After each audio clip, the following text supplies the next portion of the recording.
ভিডিওটি শুধুমাত্র BTS army এবং টেকক শিপারদের জন্য, দয়া করে কেউ পার্সোনালভাবে নেবেন না।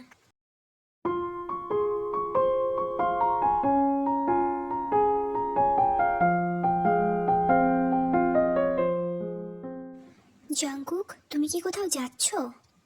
ইয়েস মম, আমি আমার ফ্রেন্ডসদের সাথে একটু বেরোবো। কুকি, তুমি কি ভুলে গেছো আজ তোমার সাথে কারো দেখা করার কথা ছিল? Oh shit mom, I am really sorry, আমার সত্যিই মনে ছিল না, বাট আমাকে এখন যেতে হবে। বাট কুকি, তোমার কি তার সাথে একবার কথা বলা উচিত না? তোমাকে তো তার সাথে থাকতে হবে। ডিয়ার মম, তার সাথে আমাকে না, সারা জীবন তোমাকে থাকতে হবে। সো তুমি তার সাথে হ্যাপি থাকতে পারলে আমিও অনেক হ্যাপি। কুকি, আমি আমার মিডল এজে নিজের জন্য পার্টনার খুঁজেছি। এটা নিয়ে তুমি কোনোভাবে আপসেট নেই তো বেবি? ও কাম অন মম, কত বছর হয়ে গেল তুমি একা আছো, তো এখন তুমি নিজের জন্য পার্টনার খুঁজে অনেক ভালো করেছো, এতে আমার কোনো প্রবলেম নেই। তোমরা মিট করে বিয়ের ডেটটা ফিক্স করে ফেলতে পারো। আচ্ছা মম, আমি এখন আসি। Okay bye baby. আমি ভাবতে পারিনি জাঙ্কুক এত সহজে এটা মেনে নেবে, এমনিতে অনেক বেশি জেদি।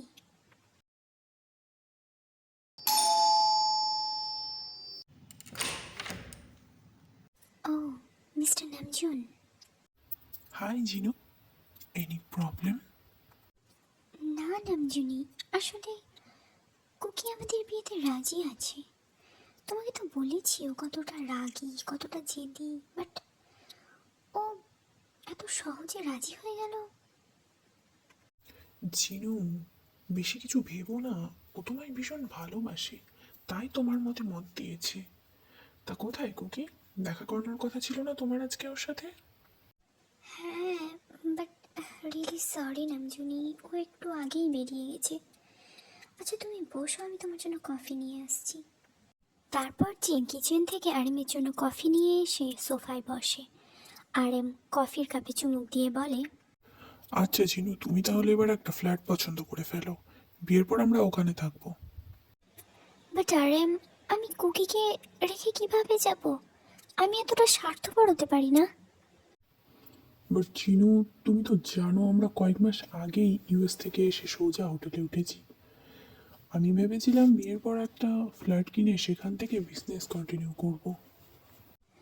নামজুনি দেখো না, আমাদেরও তো একটা এত বড় বাড়ি আছে, তোমরা কি বিয়ের পর এখানে চলে আসতে পারো না?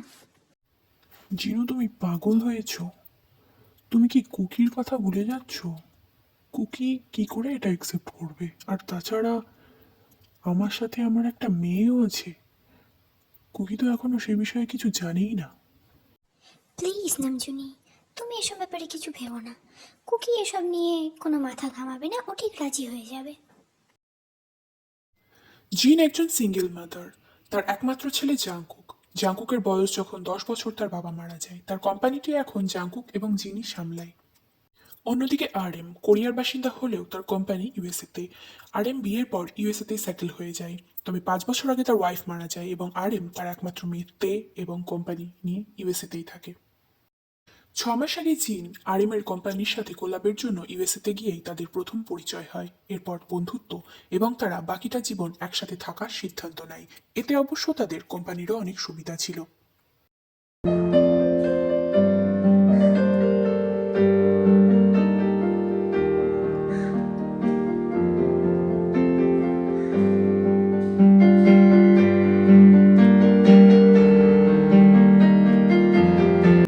Wow, who is the pretty girl? She looks dam beautiful. কিরে জাংকুক, এখানে একা একা দাঁড়িয়ে কি বিড়বিড় করছিস? আরে দোস্ত, একটা মেয়ে মনে ধরেছে, একদম হুড়পড়ি। দোস্ত, বলিস কি? তবে কি এই ইন্টারন্যাশনাল প্লে বয় লাভার হতে চলেছে? যে হোক, সেসব কলেজ লাইফের কথা। আর আমাকে কখনো মেয়েদের সাথে ফ্লার্ট করতে দেখেছিস? মেয়েরাই তো আমার ক্লোজ হতে চাইতো, তাতেই আমি ইন্টারন্যাশনাল প্লে বয় হয়ে গেলাম। কলির কেষ্ট হয়ে ঘুরলে তো সবাই প্লে বয়ই বলবে। আচ্ছা বল, তোর হুড়পড়িটা কোথায়? অফ, আগে আমাকে রিলেশনে যেতে দে, তারপর দেখাবো। ওকে ব্রো, তুই কন্টিনিউ কর। আমি আমার জন্য খুঁজে আসছি। Bye, all the best. Bye. Congratulation mom and dad. Thanks Cookie. Thanks Jungkook. Mom and dad, তোমাদের ওয়েলকাম করার জন্য আমাকে আগেই বাড়ি ফিরতে হবে, আমি আসছি। তোমরাও টাইম মতো চলে এসো কিন্তু। বলেই জাংকুক চলে আসতে গিয়ে আবারও পেছনে ঘুরে জিজ্ঞেস করে, তোমরা বাড়িতেই ফিরবে তো? কুকি RM ফ্ল্যাটে ওঠার কথা বলছিল। আসলে জাংকুক, আমাকে মাঝে মধ্যেই বিজনেসের কাজের জন্য ইউএসএতে যেতে হতে পারে। আমার মেয়েটা এই শহরে নতুন, এখানকার কলেজেই অ্যাডমিশন করাবো। জিনুকে সঙ্গে করে ইউএসএতে নিয়ে যেতে পারলেও দেখে তো পারবো না, আর তাছাড়া তাকে তো আমি হোটেলে একা রেখে যেতে পারবো না। তা আমি ভাবছিলাম। এক সেকেন্ড, তোমরা তো আমাদের বাড়িতেই থাকতে পারো। তা কোথায় আমার নিউ সিস্টার? তে তে baby, come here. Yes dad, coming. What the fuck ইয়ার, আমি তো মেয়েটাকে বউ বানাতে চেয়েছিলাম, এটা বোন হয়ে গেল কিভাবে? Jungkook, that's my daughter Kim তাehyung, and Tae, that's Jeon Jungkook. Hi Jungkook ওপ্পা। Hey, don't call me Oppa. You can say just my name actually. Hey Dad, তুমি তোমার মেয়েকে আমার দায়িত্বে রাখতে পারো। I will take care of her. এটা তো খুব ভালো হলো। তেকে নিয়ে আর কোনো চিন্তা করতে হবে না নামজুনি। ইয়েস মম, আমি থাকতে তোমাদেরকে আর তেকে নিয়ে কোনো চিন্তা করতে হবে না। জাংকুকদের হাতটা আলতো করে ধরে বলে, চলো তে বাড়ি, মম আর ড্যাডকে ওয়েলকাম করতে হবে। তে খুব শান্ত আর ইনোসেন্ট একটা মেয়ে। সে নামজুনের দিকে একবার তাকায়। নামজুন সম্মতি জানালে সে জাংকুকের দিকে তাকিয়ে একটা স্মাইল ব্যাক করে এবং জাংকুক তাকে সাথে নিয়ে গাড়িতে এসে বসে। গাড়িতে আস্তে আস্তে জাংকুক শুধু তেকেই আর চোখে দেখতে লাগে। উফ তে, you are just damn pretty. আমি নিজের ফিলিংসকে ধরে রাখতে পারবো না বেবি গার্ল, আমার তো তোমাকেই চাই। তারা বাড়ি পৌঁছেই আগে বাড়িটিকে সুন্দর করে সাজায় জিন আর আরএমকে ওয়েলকাম করার জন্য। এরপর জাংকুক ডেকে ডেকে বলে, তে চলো তোমার রুমটা দেখিয়ে দিই। চলো। জাংকুক ইচ্ছে করে তেকে দোতলায় তার পাশের রুমটাই দেখিয়ে দেয়। তারপর তারা দুজনেই ফ্রেশ হয়ে নেয়। এরপর নামজুন ও জিন চলে আসে। তারপর সবাই ডিনার করতে বসে। অভ্যেসবশত নামজুনের পাশের সিটে তে বসতে গেলে জাংকুক অপোজিট সাইড থেকে ডেকে বলে, তে তুমি আমার পাশে এসে বসো, মম আর ড্যাড একসাথে বসুক। উপস, সরি। হ্যাঁ, এটাই ঠিক হবে। আরে জাংকুক বেটা, কোনো ব্যাপার না। জিনো লজ্জা পেয়ে বলে, কি কি শুরু করেছিস বলতো তোরা? RM কথা এড়াতে বলে, যাই হোক চিনু, জাংকুক কিন্তু তেকে একদিনেই ভীষণ আগলে রাখতে শুরু করেছে। জাঙ্কুক তের দিকে তাকায়। ভীষণ স্নিগ্ধ আর শান্ত এই চেহারা, তাকালে চোখ ফেরাতে মনই করে না। তে তখন জাঙ্কুকের দিকে তাকিয়ে একটা সফট স্মাইল ব্যাক করে। জাঙ্কুক যেন তার হার্টবিট মিস করে। ডিনার কমপ্লিট করে যে যার রুমে চলে আসে। জাঙ্কুক তার নিজের রুমে এসে অস্থির।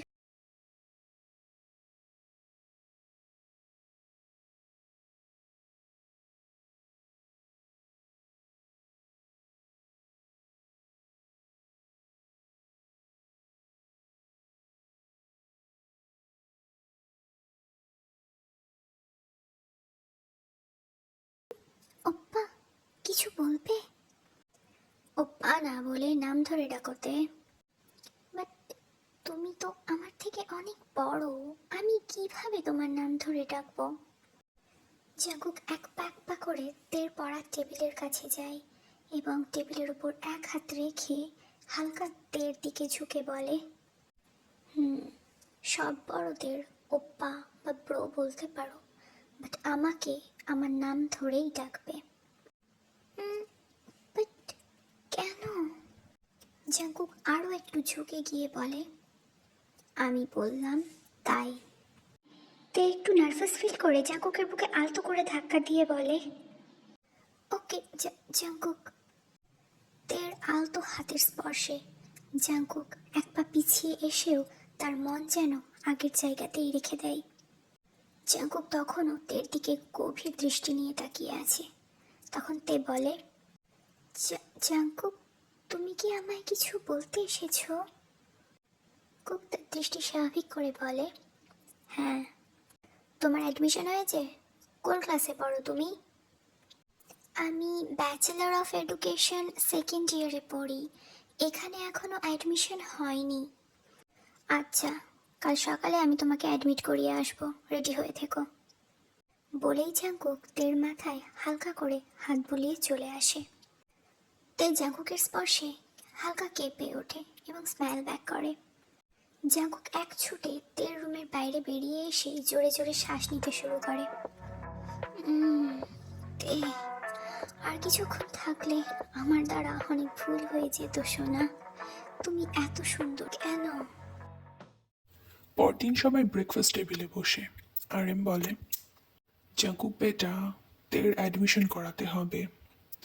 তোমার কি সময় হবে? ইয়েস ড্যাড, আমি আজই নিয়ে যাব। বলেই জাঙ্কুক তার পাশে বসে থাকা তের দিকে তাকায়। তে তখনও শান্তভাবে বসে খাবার খাচ্ছে। তে, ব্রেকফাস্ট করে তুমি রেডি হয়ে এসো। আসছি। বলেই জাঙ্কুকের দিকে তাকিয়ে সে একটা স্মাইল করে। উফ তে, ঠিক এই স্মাইলটা আমাকে কতটা পাগল করে দেয় সেটা যদি তুমি বুঝতে। বোঝাবো জান, তোমাকে আমার সব ফিলিংস বোঝাবো।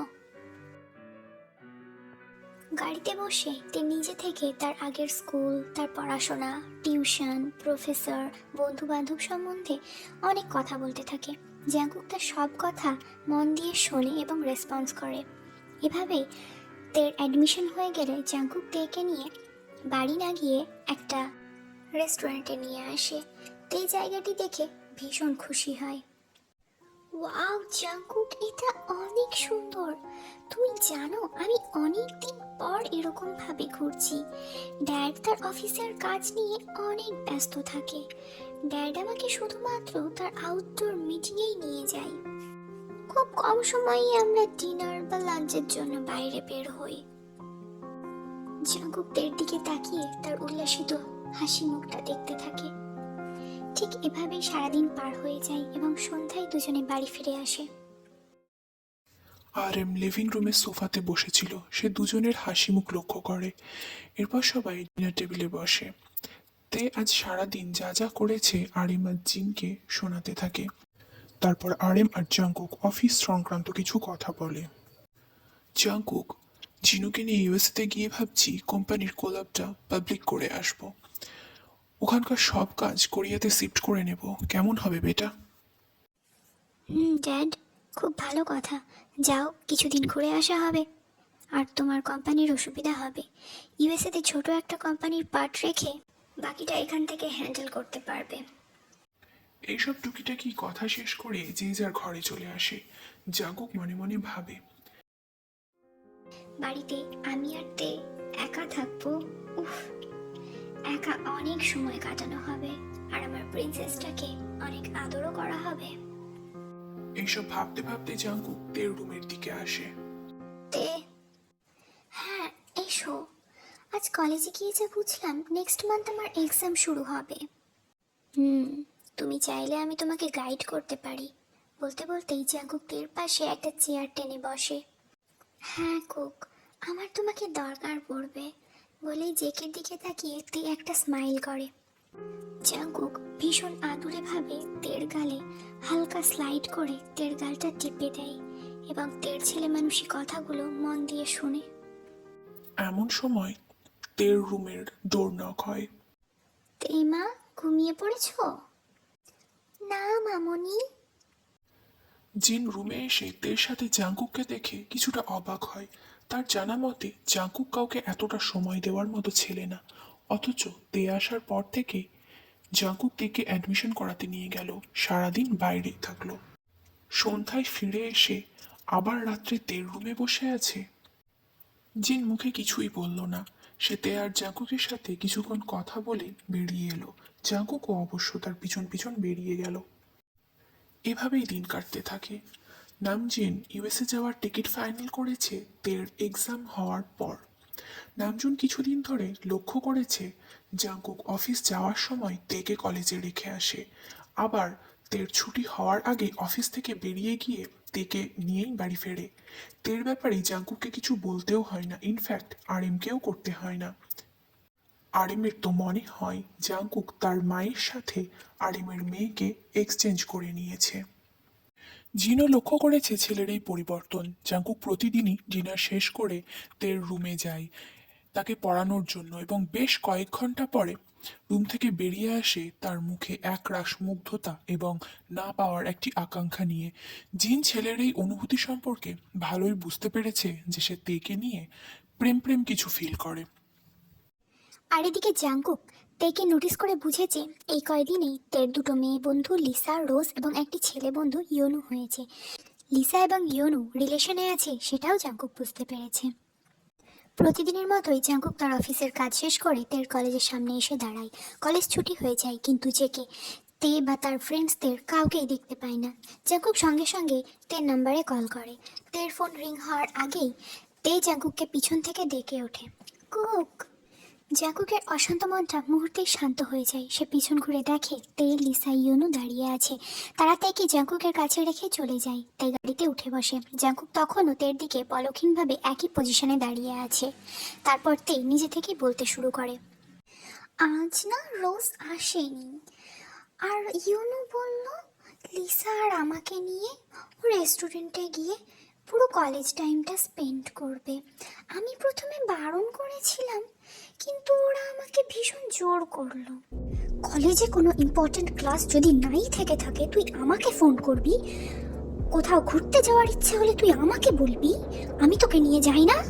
আর ওরা ওরা তো কাপল, ওদের রোমান্স দেখার জন্য গিয়েছিলি তুই। জাংকুক তের দরজার পাশে দাঁড়িয়ে তার সব কথা শুনছিল, আর হঠাৎ করে তের সাইডের দরজাটা খুলে তের দিকে ঝুঁকে কথাটা বলায় তে খুব ভয় পেয়ে যায়, কারণ জাংকুক তার সাথে এমন ব্যবহার কখনো করেনি।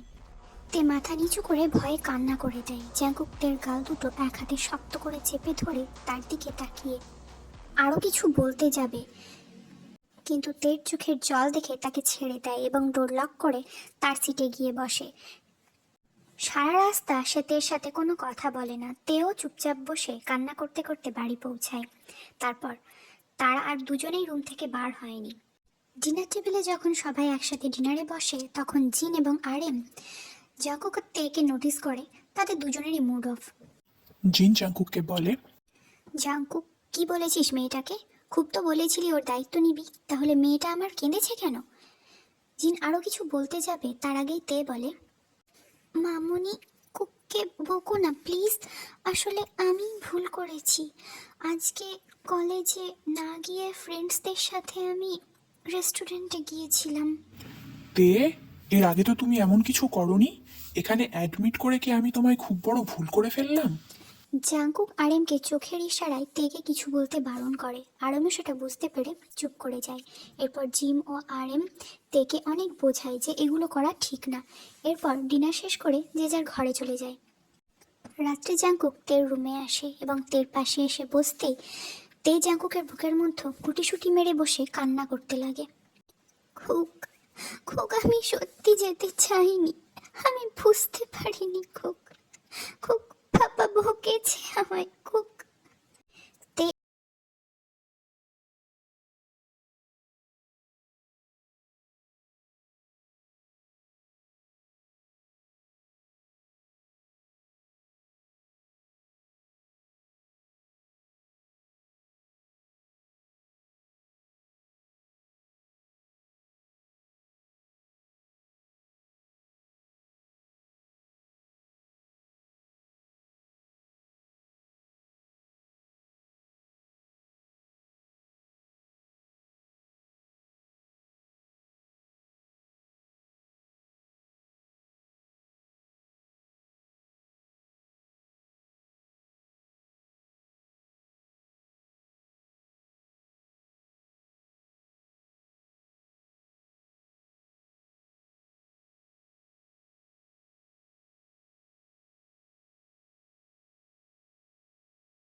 দেখতে দেখতে তের এক্সামও চলে আসে, আর তে আর জাঙ্কুকের বন্ডিংটা এখন অনেক বেশি স্ট্রং হয়েছে। বাট সেদিনের পর থেকে জাঙ্কুক তের প্রতি বেশি পজিটিভ হয়ে গেছে, যেটা তার বাড়ির লোকের চোখ এড়ায়নি। জাঙ্কুকের প্রতি তের মনেও একটা সফট কর্নার তৈরি হয়েছে, তবে এটা যে ঠিক ভালোবাসা নাকি ভালো লাগা সেটাতে এখনো বুঝতে পারেনি। এখন তের আরও একটি মেয়ে বন্ধু জেনি এবং আরও একটি ছেলে বন্ধু বুগাম হয়েছে। জাঙ্কুকের এই বুগাম নামক ছেলেটাকে খুব একটা পছন্দ হয় না, কেমন জানি তের আশেপাশে ঘুরঘুর করে। এভাবেই দেখতে দেখতে তের এক্সাম শেষ হয়ে যায়। তে মা, এক্সাম তো শেষ, তাহলে নেক্সট ইয়ারের পড়াশোনা শুরু করে দাও। আর কোথাও ঘুরতে গেলে জাঙ্কুক তো আছেই। কুকি, তের খেয়াল রেখো, আমরা থাকছি না, মেয়েটা যেন একদম কষ্ট না পায়। না মামুনি, তোমরা নিশ্চিন্তে যাও, আমরা খুব ভালোভাবে থাকবো। এখন তো কিছুদিন কলেজও ছুটি, আমি বাড়িতেই পড়াশোনার প্রিপারেশন স্টার্ট করে দেব। তে বেবি, জাঙ্কুককে বেশি বিরক্ত করবে না, ওরও তো অফিস আছে। আর এটা ওটা নিয়ে একদম বায়না করবে না। ওহ ড্যাড, তুমি টেনশন নিও না, I will handle everything. Jungkook, মেয়েটাকে দেখে রেখো, আর তোমরাও সাবধানে থেকো। বলেই আর এম একটা ব্যাগ নিয়ে গাড়ির দিকে হেঁটে যায়। জাঙ্কুকও আর একটা ব্যাগ নিয়ে গাড়ির দিকে হেঁটে যায়। তে আর জিন পিছন পিছন আসে। এরপর আর এম আর জিন গাড়িতে উঠে বসে।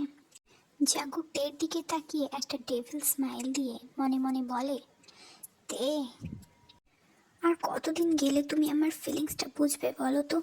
নাকি আমাকে নিজে থেকেই বোঝাতে হবে সোনা? এরপর ওরা দুজনেই লিভিং রুমের সোফাতে এসে বসে। তে, এক্সাম তো শেষ, তাহলে বলো কোথাও ঘুরতে যাবে? উম, আ- কুক, আমি না এখন 2 দিন জাস্ট রেস্ট নিতে চাই, তারপর না হয় ঘোরাঘুরি করব। তুমি যাও না, এই 2 দিন অফিস করে নাও, তারপর একসাথে ঘুরবো। জাঙ্কুক ভীষণ অবাক হয়।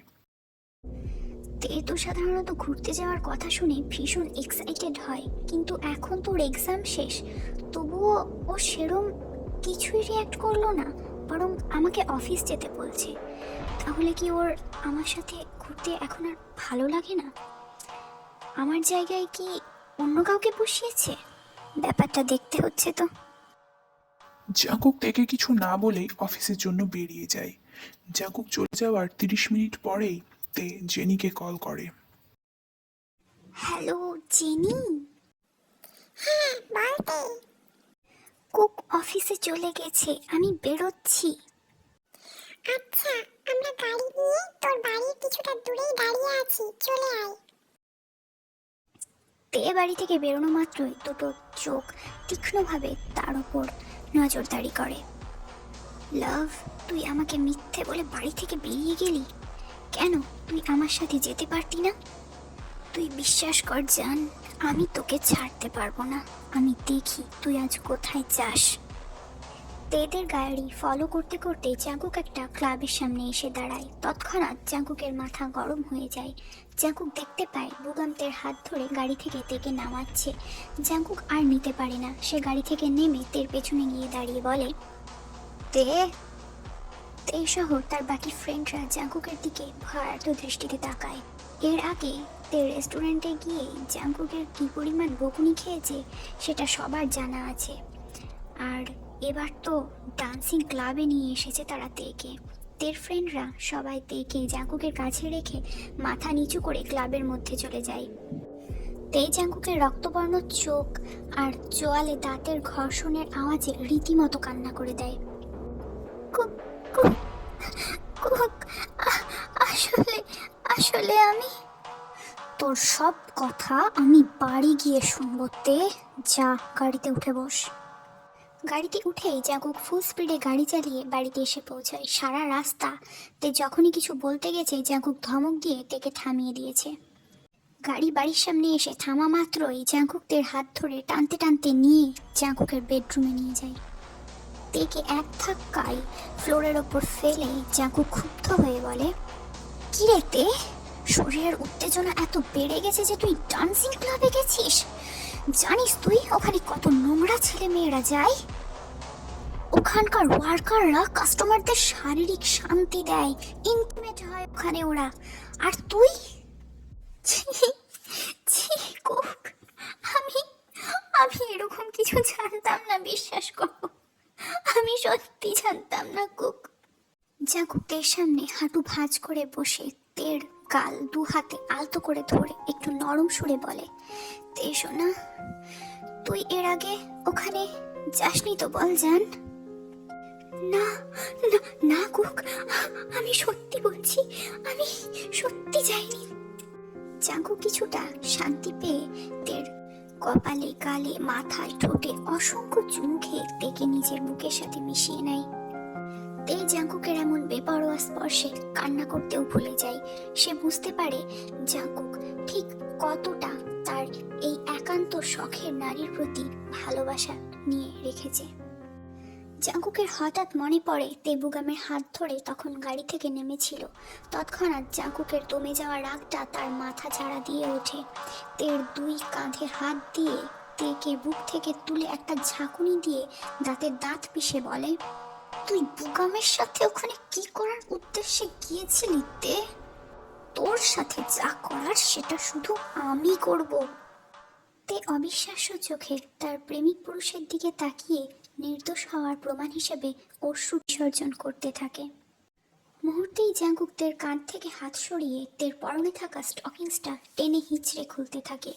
ঘটনা উপলব্ধি করতে পেরে তে চিৎকার করে কান্না করে দেয়, না কুক, কুক প্লিজ এমনটা করো না কুক, প্লিজ আমাকে ছেড়ে দাও কুক, কুক এমনটা করো না কুক। জাঙ্কুকের সামনে তের এখন ফর্সা নগ্ন কোমল পা, যার উড়ু পর্যন্ত সাদা ফ্রক পরিহিতা। ধস্তাধস্তিতে তের ফ্রকের কাঁধের অংশটা কিছুটা ছিঁড়ে গিয়ে তার বুকের কিছুটা অংশ দৃশ্যমান। তের কাঁধ পর্যন্ত ছড়িয়ে থাকা ছোট ছোট চুলগুলো এলোমেলো হয়ে তের চোখের জলের সাথে মুখের ওপর লেপ্টে আছে।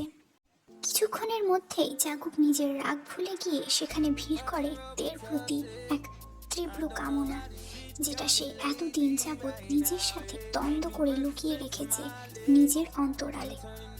জাঙ্কুক আর কিছু ভাবতে পারে না। তের মুখের ওপর থেকে চুলগুলো সরিয়ে দিয়ে আলতো করে তের দুগালে হাত দিয়ে তের ঠোঁটে গভীরভাবে চুম্বন করতে থাকে। তে জাঙ্কুকের এমন পদক্ষেপে হঠাৎই কিছুটা শান্তি পেয়ে যায়। তে ভেবেই নিয়েছিল জাঙ্কুক তাকে আজ ভীষণ নৃশংসভাবে ছোবে, খুব কঠোরভাবে ছোবে, যাকে বলা যায় ধর্ষণ। কিন্তু তার পরিবর্তে জাঙ্কুক তাকে ভালোবেসে খুব কোমলভাবে ছুঁয়েছে। জাঙ্কুকের চুম্বন আরো গভীর হতে থাকে। জাঙ্কুক তের গাল থেকে হাত নামিয়ে তার কোমরটা আঁকড়ে ধরে তেকে পাজা কোলে করে তুলে দাঁড়িয়ে পড়ে। কিশোরী বয়সে প্রথম জাঙ্কুকের দ্বারা তৈরি হওয়া উত্তেজনা তেকে আস্তে আস্তে জাঙ্কুকের দখলে নিয়ে আসে। চুম্বনরত অবস্থাতেই জাঙ্কুক তেকে বিছানার উপর নিয়ে বসিয়ে দেয় এবং নিজেকে বিবস্ত্র করতে শুরু করে। তে জাঙ্কুকের গলা ছেড়ে দিয়ে জাঙ্কুকের চোখের দিকে তাকিয়ে দেখে তার অগোচরে এই প্রেমিক পুরুষটা তাকে এতদিন ধরে ভালোবেসেছে, অথচ তে কখনো ভাবেইনি তার এত সুন্দর, এত সুদর্শন স্টেপ ব্রাদারটা তার একান্তই আপন কেউ হতে পারে। তের ভাবনার মধ্যেই জাঙ্কুক তের সামনে উঠে এসে বসে এবং তের ঠোঁটে ঠোঁট রেখে ফ্রকের চেনটা খুলে কাঁধ থেকে জামাটা নিচে নামিয়ে দেয়। পরক্ষণেই তের ঠোঁট ছেড়ে দিয়ে তেকে বিছানায় শুয়ে তার গলায় জিভের ভেজা স্পর্শ দিতে থাকে। তের উত্তেজনায় তার স্বর্ণালী ভেদ করে বাইরে বেরিয়ে আসতে চায়।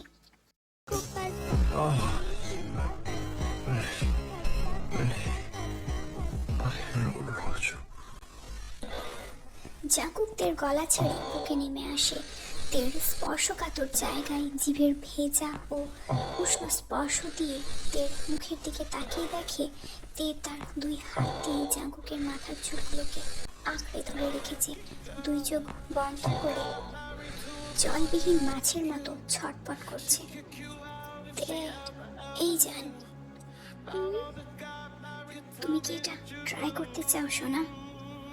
তে চোখ খুলে সামনে তাকানো মাত্রই তার দম বন্ধ হয়ে যায়। সে এমন কিছু দেখবে আশাও করেনি। তে দেখে জাঙ্কুক তার বুকের দুপাশে হাঁটু ভাঁজ করে এবং তার মাথার দুপাশে হাতে ভর দিয়ে নিজের পুরুষালী অঙ্গটি তের মুখের সামনে পয়েন্ট আউট করে আছে। তে জাঙ্কুকের চোখের দিকে তাকিয়ে তার প্রেমিক পুরুষের কাজে সম্মতি জানায়। জাঙ্কুক তের সম্মতি পাওয়া মাত্রই বেশ কিছুক্ষণ তের উষ্ণ ঠোঁট ভেদ করে নিজের সুখ খুঁজতে থাকে।